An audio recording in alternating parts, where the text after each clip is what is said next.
Hear me, O God. Incline thine ear unto me, and hear my speech. Show thy marvelous loving kindness, O thou that savest by thy right hand them which put their trust in thee, from those that rise up against them. Keep me as the apple of the eye. Hide me under the shadow of thy wings. From the wicked that oppress me, from my deadly enemies who compass me about.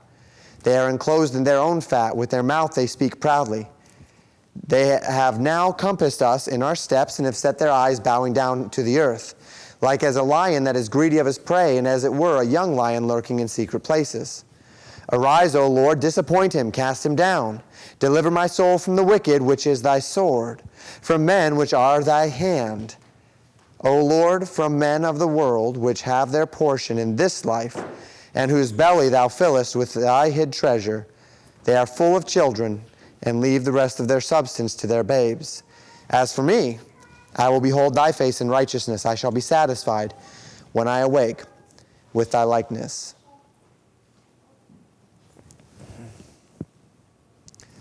Okay, very good. So we talked last time, and we were focusing in on this concept of David and the confidence that he had to stand before the Lord, that his heart was proved, that he was right in conscience before the Lord. Concerning the works of men, he said, by the word of thy lips I have kept me from the paths of the destroyer. So he was relying upon the Lord, and he was appealing to this reliance, to this trust, to this faith, as kind of the foundation, the essence of his appeal, which we get to now in verse 5. I believe that's where we left off, where David actually begins the formal request. And he says in verse 5, hold up my goings in thy paths, that my footsteps slip not. So as he is determined, he says that he will not divert from the Lord's path, that he has been kept from the paths of the destroyer, and that he's purposed that he will not transgress. As we saw in verses 3 and 4, he then asks the Lord, hold up my goings in thy paths. As I am determined, as I purpose in my heart to walk in the way that you have called me, give me grace, right? We were talking...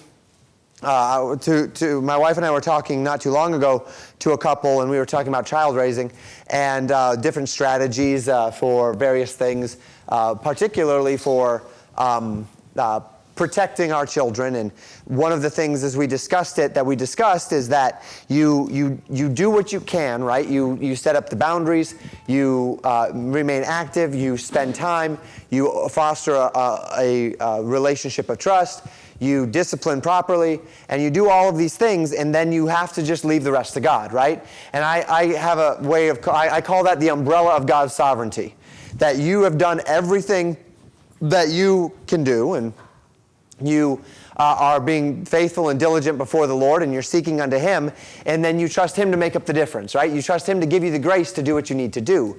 And David says here, as he asks, as he has already said, that his heart is right and that he's determined to follow the Lord, hold up my goings in thy paths, specifically that he not waver, that he not fall, that he not slip from this path.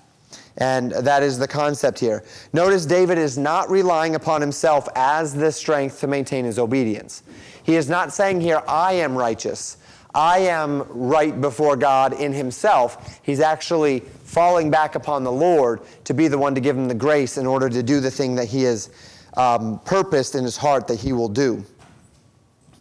And we see this very strong contrast here, very similar to what we saw in Psalm 10, very similar to what we saw in Psalm 16. A very strong contrast between the wicked man and the righteous man here, right? That the wicked man is determined unto his own path, and the righteous man is determined unto Christ or unto God's path. Christ, of course, in our time. And this is one of the foundational differentiations, right? There's a good number of people in this world who are plenty moral, though they are not believers, though they are not followers of Christ. What is the difference between the follower of Christ and anyone else? Well, it's that any other person, whether that's religious or non-religious, moral or not moral, they are following the path, but it's not the path of Christ, right? It may be the path of a religious system. It may be their own idea or their own moral sensibilities. It may be the path of some religious leader or some charismatic figure. It could be any of the many paths, but what we know is that it's not the path of Christ, because those that follow Christ follow him through the gospel and unto obedience to the word of God.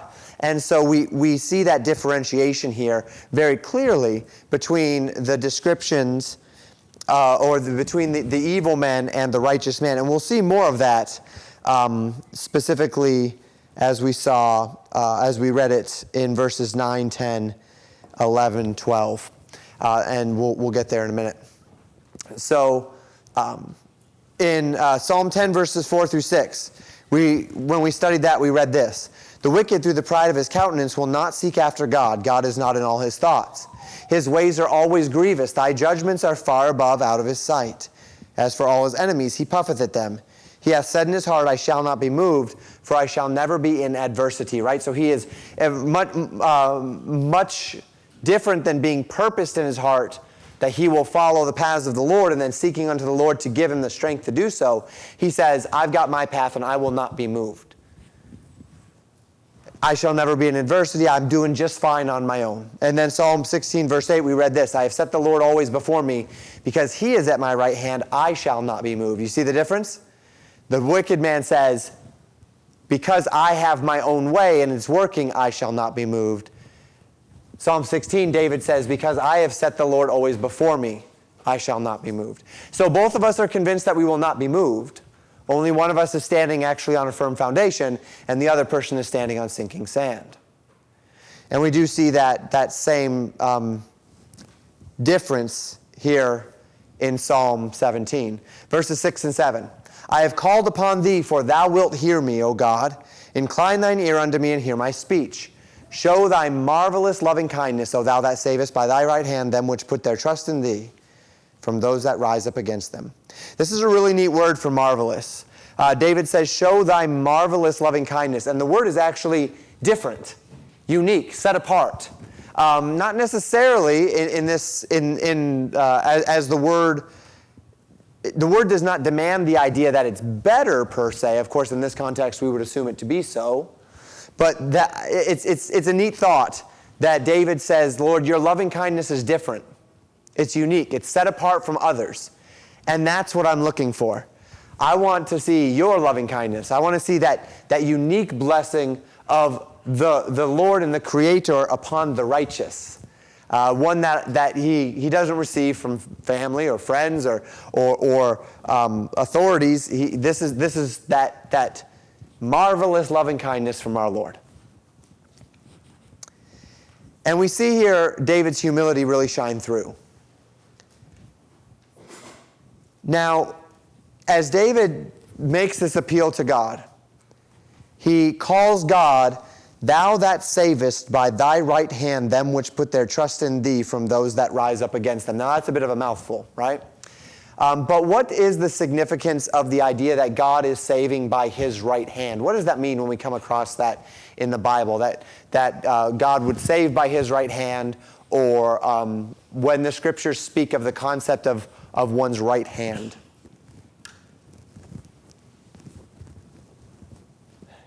Any thought? Nathaniel? I never searched it out, but my impression was that it was the best way you could, right? For being stronger people.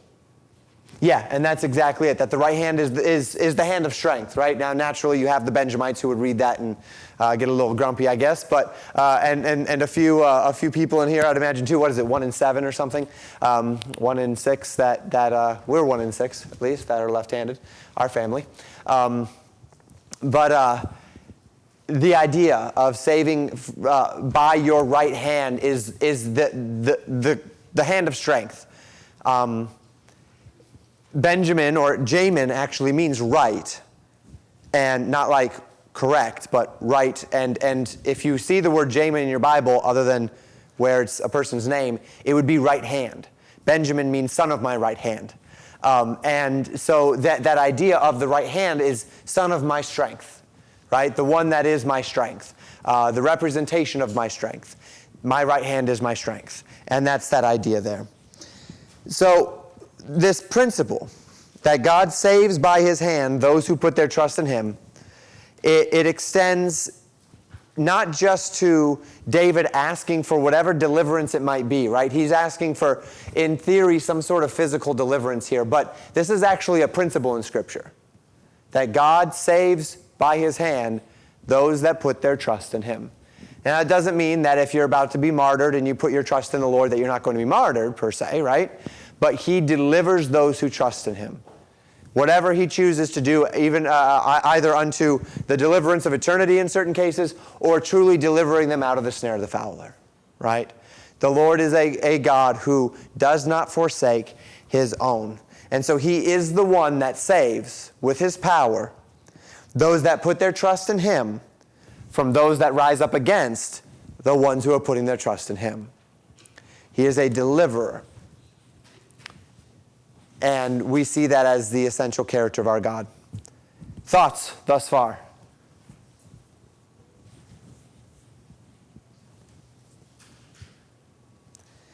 Verses 8 through 10. David asks, "Keep me as the apple of the eye. Hide me under the shadow of thy wings. From the wicked that oppress me, from my deadly enemies who compass me about. They are enclosed in their own fat. With their mouth they speak proudly." There's a little bit more to the description that we'll get to in the next little chunk here. So David uses two idioms. What is the apple of the eye?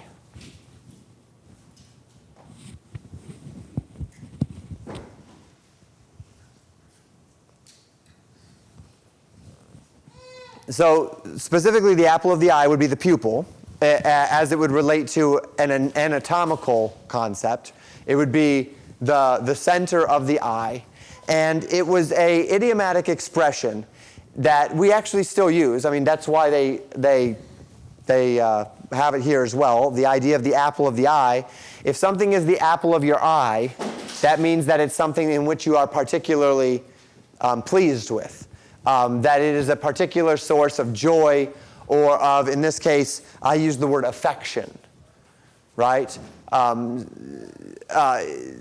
It can be, oftentimes we would use it to as an expression toward a person. That you've got, grandpa, and grandpa's playing with grandson, and you say, grandson is really the apple of grandpa's eye. And the idea there is that he is a particularly special boy to grandpa, right?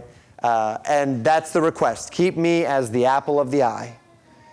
And what about the idea, hide me under the shadow of thy wings? This one's a little more self-explanatory, I suppose. And I've got it up there, and I suppose there's not much more to go to than that.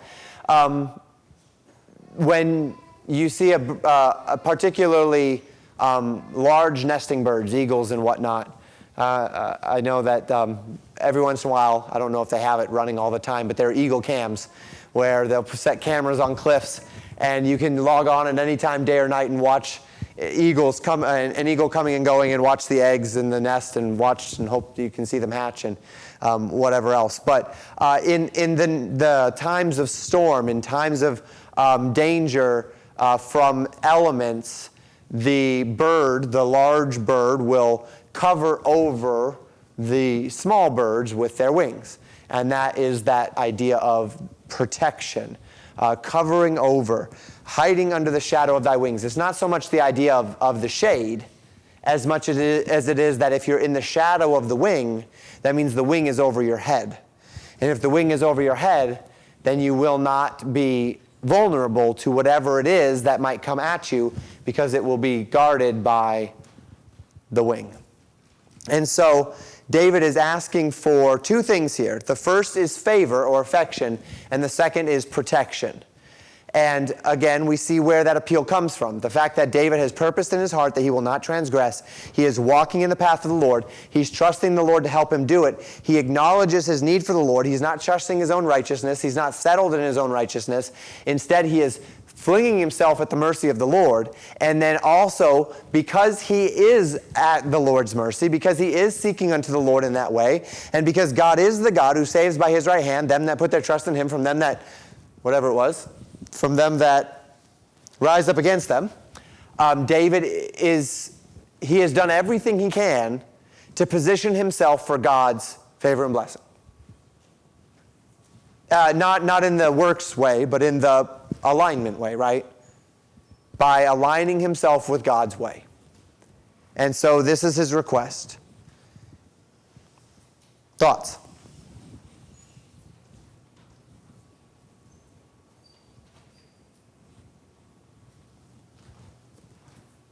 Oh, yep. Sarah? It's just interesting how this passage is so very personal. He is the God of the universe, and he's orchestrating the universe. He doesn't owe us any individual attention, and yet the relationship is so unique, individual, close, intimate. It is an intimate relationship with the God of the universe. Yeah. This psalm seems to really bring that out. Well, one of the things that you just mentioned, which will be very evident by the end, you talk about how personal it is. It's very. So this is unlike many of the other psalms we've seen where David is crying out to the Lord for help. In those psalms, quite often, his focus is upon, Lord, go after my enemies. Right? Judge them for their wickedness, judge them for their evil. This psalm is uniquely focused. He talks about the evil man being judged. He even talks about the evil man living under the common grace of God's design, eating food and having multiplying children and having an inheritance to leave to their children and all of these things. And so it's like he's not complaining to the Lord in this one. He's not asking the Lord to break the teeth of his enemies and make their wives barren. He's not even frustrated, right, in this psalm necessarily that the evil man prospers. Although there's various other psalms where all of those things are happening, right? Where he's frustrated that the wicked prosper. He's frustrated and wants the Lord to judge today his enemies. In this psalm, it's very, very much about him, and not in a selfish way, in a perspective way. And we'll see that as we get to the last verse in particular. As for me, I will behold thy face in righteousness. He sounds very content in this particular psalm. As he's contemplating his position before the Lord, he's very confident because he knows he's in a good place. And we'll see that. So that's a very good insight, Sarah. So, any other thoughts? Joel. Verse 10, like your elite groups. Yeah. That you like to talk about. Yeah, the elites, yes. The massive disconnect to reality. Yeah. So it describes them as being enclosed in their own fat. We'll talk about that in a minute.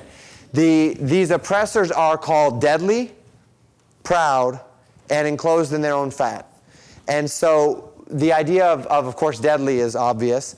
Proud is one of the primary hallmarks of the wicked, right? That they are proud, that they will not relent, that they will not yield their thinking to God's thinking, their way to God's way, their system to God's system.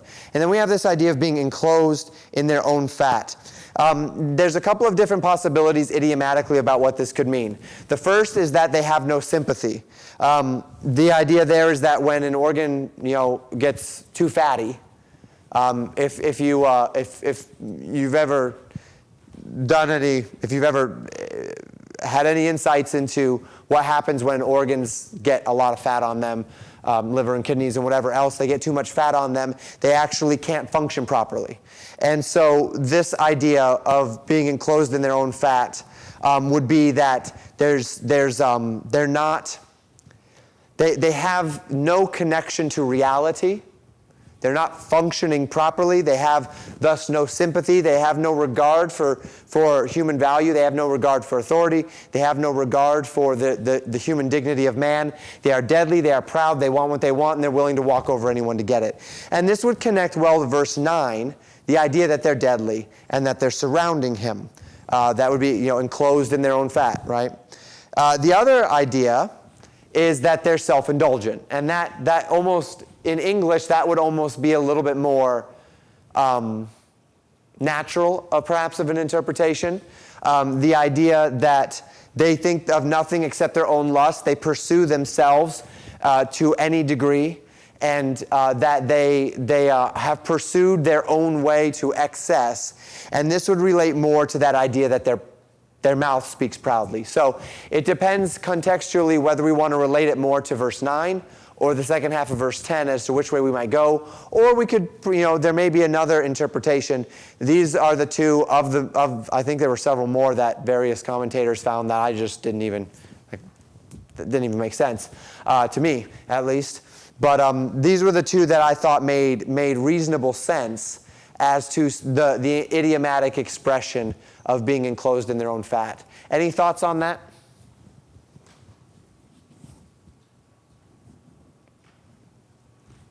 But yeah, as Joel said, these are they who have a disconnect. In this case, not, as we've talked about it in Sunday school, we've talked about it with Rehoboam's counselors, and that they had a disconnect from actually like the reality as it exists among normal people, right? People that have to get up and go to work, and that have to worry about paying bills and feeding family and actually paying taxes and those sorts of things. As opposed to, in this case, the disconnect would be a spiritual disconnect, right? We'd call this kind of a moral elitist. Not so much the elitist in the idea of societal as much as moral, that they are convinced of their own right way. And because they are convinced of their own right way, they have no interest or time in anyone else, and particularly those who do right. Because those who do right become easy targets for those who are going to go by their own right way, right? Because if you've got two people and one of them's willing to cheat and the other one's not, then the cheater is going to have the upper hand when it comes to the world around us, right? The guy who's willing to cut the corners is going to have the upper hand. The guy who's willing to be dishonest is going to have the upper hand. If you're a businessman, there's a difficulty that comes from trying to be upfront and honest, and there can be detriments to that as it relates to the business world and getting jobs or keeping customers or whatever it might be in any area of life. Doing it the right way. There's that idiomatic expression, nice guys finish last, right? And the idea there is, of course, incorrect from a biblical standpoint, but from a worldly standpoint, the squeaky wheel is the one that gets the grease, right? From a worldly standpoint, the guy who cuts corners is probably going to get ahead. And it's not the way it should be, and it's not the way we like it, and it's not the way we want it to be. But from a purely humanistic world functioning standpoint, that's kind of the way it is. And that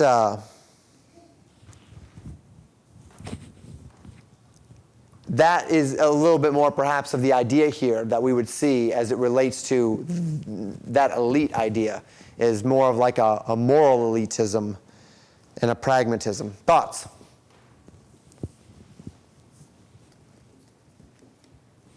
And David will acknowledge this physical connection here in verses 13 and 14. Verses 11 and 12. They have now compassed us in our steps. That word meaning to surround. They've set their eyes bowing down to the earth, like as a lion that is greedy of his prey, and as it were, a young lion lurking in secret places. So this is again a description of the nature of these wicked men.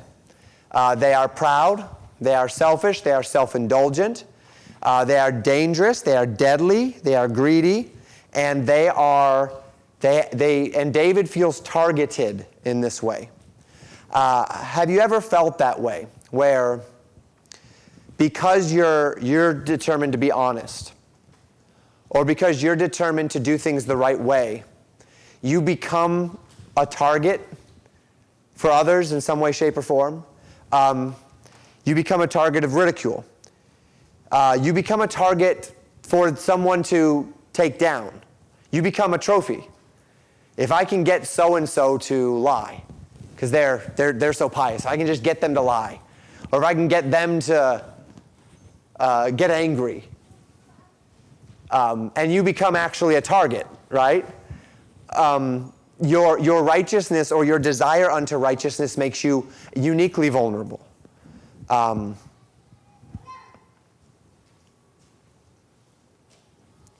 That was one of the things that I had to deal with in high school, is because people knew me and who I was, I knew I had to be uniquely careful, because there were people who were very interested in seeing if they could cause me to stumble. Because, it was almost a game to them.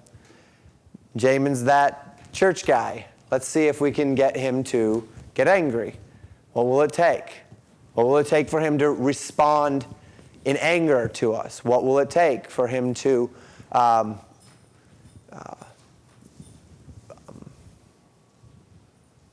I don't know, fill in the blank. The only other one I can think of is I knew never, ever, ever to do anything socially with the people from school outside of school.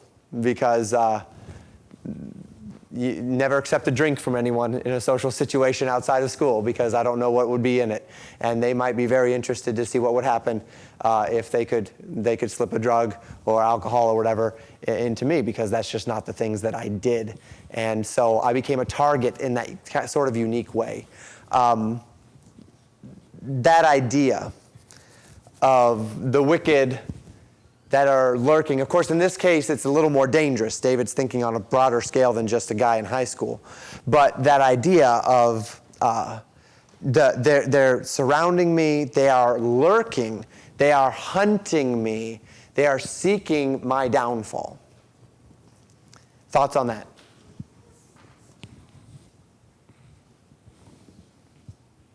Andrea.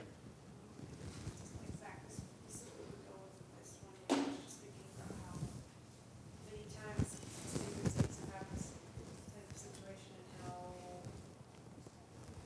Solomon didn't have it because God gave him peace, but he could have used it for all very well. He benefited from this. Oh, I see the contrast, and I need to follow God because wickedness is so wrong. Yeah. Yeah. Andrea was saying how much, in the context of what we've been studying with Solomon and Rehoboam, this should have been taught to him, recognizing the nature of the wicked.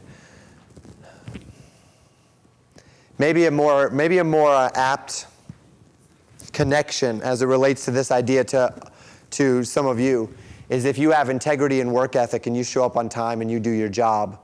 Have you ever worked with someone who, because you have integrity and work ethic, has used that, taken advantage of that in order to, hitch themselves along to your integrity or work ethic, make you do all the work and they take the credit? That sort of an idea might fall into this as well, because they know that you're going to be honest and you're going to work hard and all of those things. But yeah, this is something very much so that is similar in idea or application to what we've considered in Sunday school of late.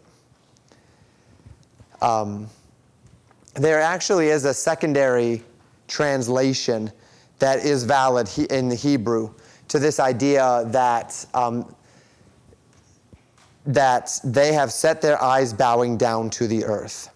It could also rightly be translated, their eyes are set upon casting down to the earth. The idea, if it were that, would be that they're trying to take a man who's walking the path of the Lord and cast him down to the paths of men, as it were. Trying to make him fall, trying to make him stumble, trying to make him slip. I think the way the King James translators translated it makes a lot of sense, because immediately after that, there's this idea of lions being greedy for their prey.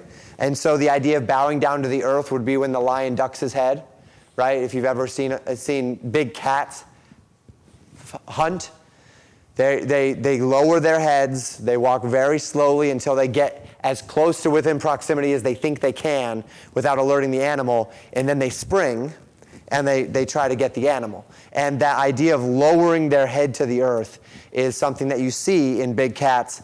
And of course here the context is a lion lurking in secret places being greedy of the prey. So I think it makes a lot of sense that way.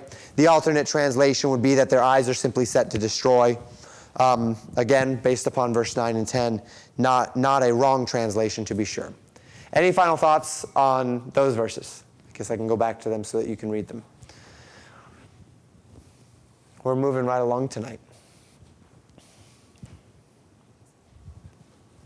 Okay, verses 13 and 14. He says, "Arise, O Lord, disappoint him. Cast him down, deliver my soul from the wicked, which is thy sword, from men which are thy hand, O Lord, from men of the world, which have their portion in this life, and whose belly thou fills with thy hid treasures. They are full of children, and leave the rest of their substance to their babes." This is a very interesting passage. Verse 13, he says, "Arise and disappoint." And that word means to go before, to anticipate. Anticipate the wicked, and then effectively the idea of anticipating the wicked, in this case, is that you don't allow them to do what they want to do, right? These wicked men, they're lurking like lions. They're surrounding us, or me. They want to destroy me. Lord, anticipate them and cut them off at the pass is the idea here. Cast them down, deliver my soul from the wicked. And that's the request. And really, if I were to verse number these, I would make 14 start at deliver my soul from the wicked. And the reason why is because we see,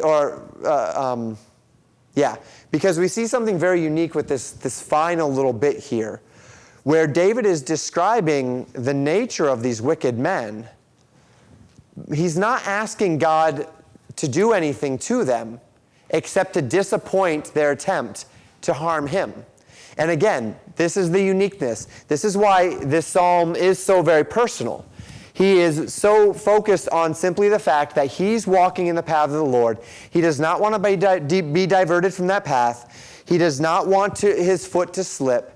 And he sees his enemies around him that are going to seek to cause his foot to slip, that are going to seek to destroy him in some way. They're dangerous and they're proud. And whatever they're seeking to do, they're going to seek to do it. And David sees that, and it concerns him, and he's asking for protection. He's asking for God to anticipate the wicked and to cast down their wicked plots before those plots come to his doorstep and before he were to be a problem. But what's interesting about what is next, and again, this is a bit of an interesting translational difference, or a translational decision. Deliver my soul from the wicked, which is thy sword, from the men which are thy hand, O Lord. And notice the ones who he says are the Lord's sword and are his hand. Men of the world, which have their portion in this life, whose belly they're filled with God's hidden treasures, full of children, and leave the rest of the substance to their babes. And he's describing the wicked here, which is very strange. How do we deal with this? What's being said here? Any thoughts? Sam. It brings to mind, I've dealt with King Nebuchadnezzar. With him, when he was, basically telling him, I've used you as my tool of judgment. Yep. South tribes, but you get out of hand. Just physically, have you dealt with as well that God can take the wicked and use them as even a tool Good. Other thoughts? Sarah? It kind of takes the wicked, which we see as so independent and out of control, Yep. and it kind of associates it closely with a tool that God can use. Yep. That they're not necessarily the free agents that they think they are. Good. I mean, so let's think about this. And there is a secondary possible translation here in the King James footnote, which we'll address in a moment. But let's think about the possibility of that. That we're in a very vulnerable time in our country, right? And a part of that vulnerable time, and it comes up in my prayer every Sunday morning, is that the Lord would protect us, and we are commanded to pray this, right? That we might live our lives in good conscience before the Lord. And so we pray for that. We find ourselves in this vulnerable time, and we see the enemy, in a sense, surrounding, right, lurking, bowing their head down to attack us. And yet, what we often fail to do in our times of prayer is remind ourselves that not only can God sway the hearts of the wicked, but maybe, just maybe, where they are right now and what they're doing is by the purpose of the Lord. That these wicked men and the wicked things they're doing is a part of, and we know God can use it, but not just can, but will use it. But maybe this is deliberate. Maybe the reason why, as we ask the Lord, what's going on? Why are things so bad? I mean, there was bad, and then there was better, and then there's even worse than bad now. And so how did this happen? How did things get so bad? And well, maybe what God needs is for the country to get to a certain amount of bad so that so many people are in a difficult place that His Spirit can work. Maybe that's what God needs, right? Maybe those people who we pray all those imprecatory prayers against are indeed God's sword in God's hand, like Nebuchadnezzar was. In Jeremiah, Nebuchadnezzar and Cyrus are both called God's servant.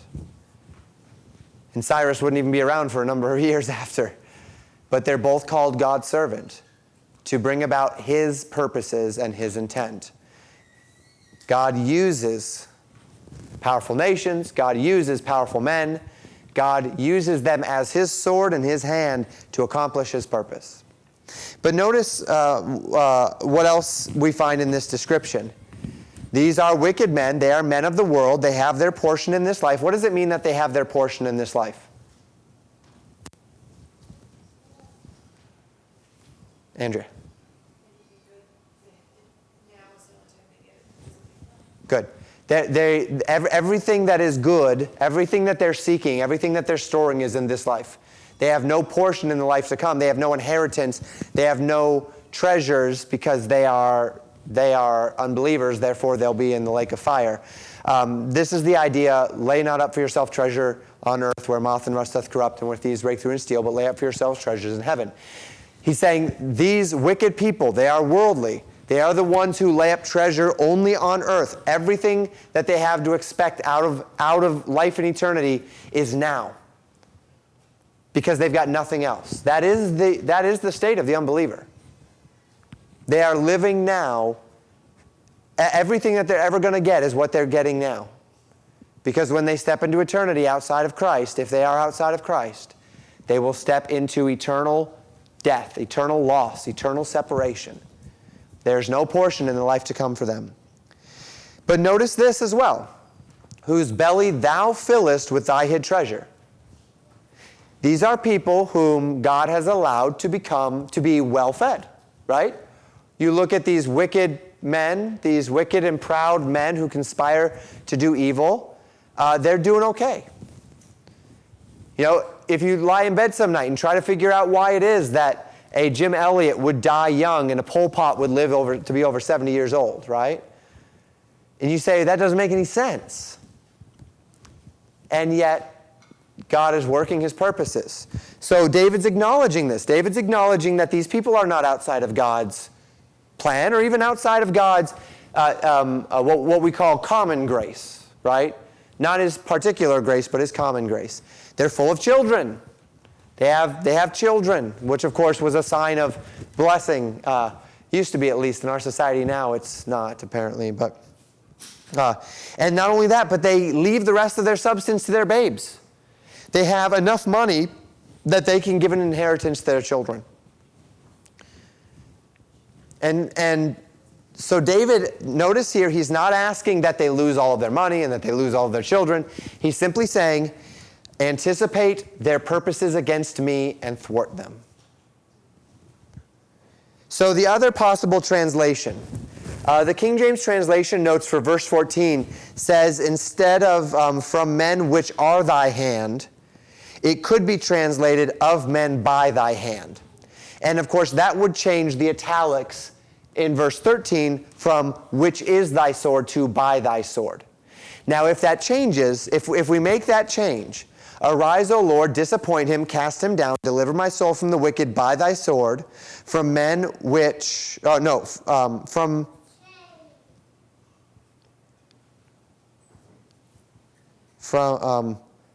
then instead of from men which are thy hand, of men, let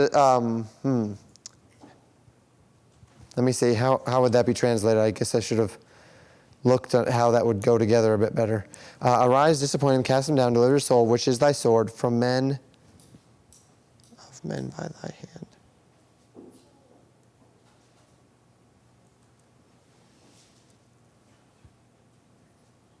Oh, yeah, it should be, instead of men by thy hand, it should be from men by thy hand. I'm sorry. That's why.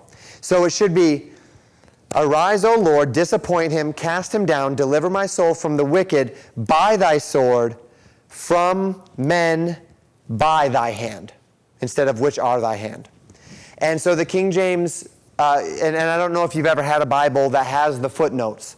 When the King James translators translated the King James, there were any number of times where they wrote in the margins alternate translations, which are also possible or valid. And what they would do is however it was translated, when they went to those multiple times, where they sent it to the other groups and where they edited the document, there would be some debates about, well, this could be or it could be that. And they would debate, and they'd either come to a singular conclusion and say, you're right, it should be this. Or they'd choose the one that they think is probably the most likely, put it in the text, and then they would actually, in the margin, put the second one. And they would explain sometimes, various times, why it is they had a hard time deciding which one. So once again, remember, as we talk about that, and we, as we've talked about the translation of the King James Bible, it was not these people knew exactly what they were doing. There were no discrepancies. There was no linguistic debates. It was so obvious what it ought to be. Well, no, right? That's not how that worked. Translation is messy business. And we understand that they had to make choices. And that sometimes they did not even know precisely which one would be best, so they footnoted certain things. And if you go to the modern translations, that's what you'll see. You'll see, by thy sword, from men by thy hand. But I don't know that makes as much sense in this psalm. I think it makes a lot more sense that David is not asking for God to attack them here, but rather that God is simply asking for them to be prevented. And of course, we could go either way. Any thoughts on that? Sam? Well, I think I would agree. I think as the passage continues, it does seem like David's saying, you have, at least in this life, blessed these people. Right. Exactly. Not necessarily a negative against them. And it is an interesting difference because David, in many other places, has called on God to break their teeth, cut their tongues, all kinds of violent things. That, yes, it wouldn't be unlike David to say, just go and destroy them. Right. But it does seem like there's a different tone in this. Yeah. Yeah. Sarah?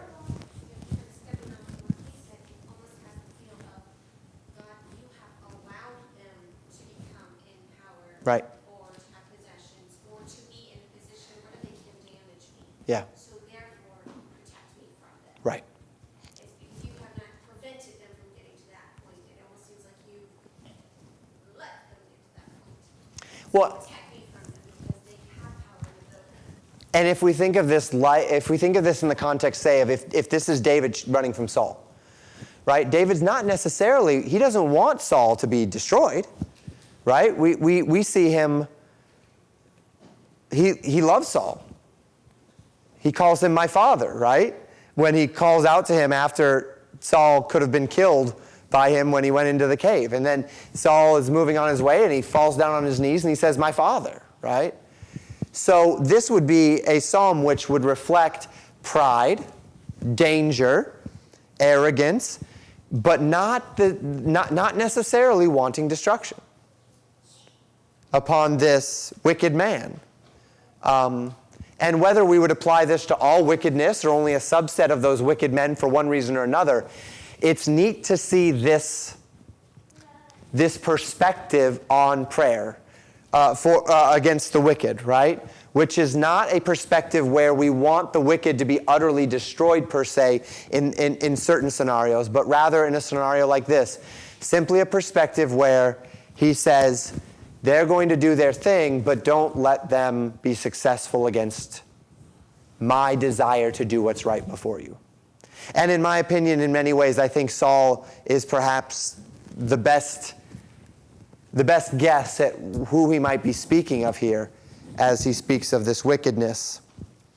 And there's a very strong contrast. I agree with the King James translators here.